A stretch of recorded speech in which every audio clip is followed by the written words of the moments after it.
we are told all the time that the reason for this high tax level is that we're going to get good public services. But the problem is that we don't have good public services. What works best in Norway is the private market.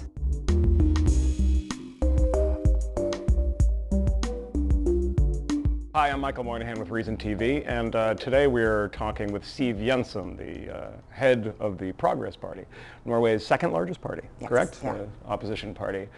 So tell us, we get often in America this discussion about how Norway is one of the greatest places to live and how we should kind of formulate American policy, something like Norwegian policy on healthcare and taxes, etc. You, I suspect, would disagree with that. I find it actually very strange that you would like to adopt to a system that is not working. Let me talk to you about healthcare, for instance. In Norway we have a state monopoly healthcare, which means basically that when you are in need of an operation, you don't get it. You have to wait, and sometimes you have to wait even for a year before it suits the government to give you one.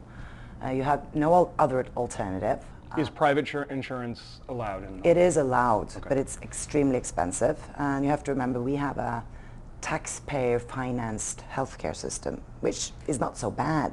The problem is that we do have a monopoly system, which means that we will not allow any private hospitals to take part in the system. And when you leave them out, you don't get the necessary competition or the right to choose as a patient. And that actually brings the system down instead of putting the patient in the center of the whole system. I think most people would say that this is amazing, that somebody in Norway would criticize this perfect system, and we often hear of it as a perfect system. But to be clear, you're the second biggest party in Norway. You poll around mid-20s, 25%, Yes, 24% yes. or something. Mm-hmm. So this kind of view is resonating. I mean, what is making the Progress Party so popular in Norway? I mean, is it healthcare? Is it people that are fed up with taxes and, you know, paying, when I was in Oslo, paying $12 for a beer and things like that?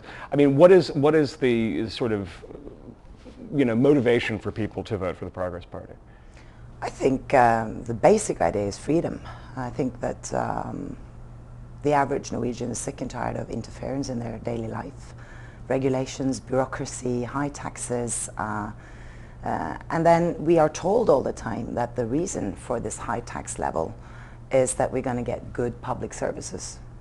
But the problem is that we don't have good public services. What works best in Norway is the private market. All others are state-controlled monopolies, and they don't work. Give us an idea of the sort of tax burden in Norway. We know they're very high taxes, but just how high are they? I mean, the tourist experience is this one buying a pack of cigarettes, which is how much in Norway? All taxes included for an average Norwegian, direct and indirect taxes. I think it adds up to about 70–75% of your income, which is substantial. That's rather large. Goods, extremely expensive. Let's take a gallon of gas. I hear you complain over here about the prices on gas. They've become very expensive. Yeah, well, if you want to know the Norwegian price for a gallon of gas, and we have to remember we are the second biggest oil and gas producer in the world. I think the price would be around $7.50 for a gallon. And you complain? Yes. Yeah. And alcohol, for instance. This is an enormous, there's a monopoly in as a matter of fact, the shop is called the Wine Monopoly. It is. What is, I mean, give us an idea of what the taxes are on the sort of sin taxes in Norway. They're ridiculously high, which means that I actually can't remember the prices right now, but it's expensive. If you want to buy a bottle of wine, just a regular bottle of wine, it would be like 100 Norwegian kroners, which is $15, I guess, something like that. That's and about half of that is tax. Yeah, something like that. So what is for your party platform when you were arguing in local elections and even in national elections? I mean, you're promising to reduce taxes and reduce the size of government in Norway, correct? Yeah, and that's important. I have to remember Norway is a very small country. We have a population of 5 million people approximately, But we have a size of government, or the government bureaucracy, that would make us have a population of around 15 million people. And that's crazy. It's ridiculous and extremely expensive for the taxpayers to finance.